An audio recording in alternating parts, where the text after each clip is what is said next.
खरगोश और जादुई तालाब। एक हरे भरे जंगल में एक नन्हा और चंचल खरगोश रहता था जिसका नाम गप्पू था। गप्पू को नई नई जगहों पर घूमना और रोमांचक चीजें तलाशना बहुत पसंद था। एक दिन वह फूलों से भरी घास के मैदान में दौड़ता हुआ जंगल के एक कोने में पहुंच गया जहां उसने एक चमचमाता हुआ तालाब देखा। तालाब का पानी इतना साफ था कि उसमें आसमान और पेड़ों की परछाई साफ दिखाई दे रही थी। गप्पू तालाब किनारे बैठ गया और पानी में झांकने लगा। तभी तालाब के बीच से एक सुनहरी मछली ऊपर आई और बोली, नमस्ते गप्पू, मैं इस तालाब की जादुई मछली हूँ। अगर तुम मेरे 3 सवालों का सही जवाब दोगे तो मैं तुम्हें एक खास तोहफा दूंगी। गप्पू ने खुशी खुशी कहा, पूछो मछली रानी।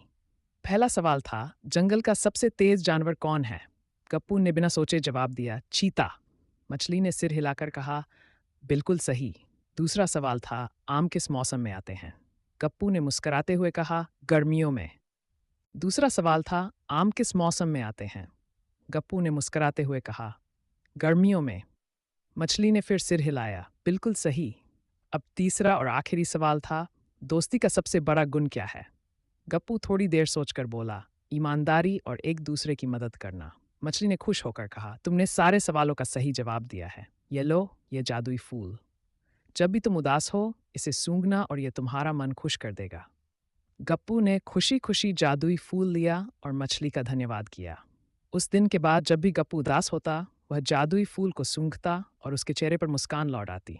इस तरह गप्पू ने सीखा कि जान, ईमानदारी और खुश रहने की कला सबसे बड़ी ताकत होती है।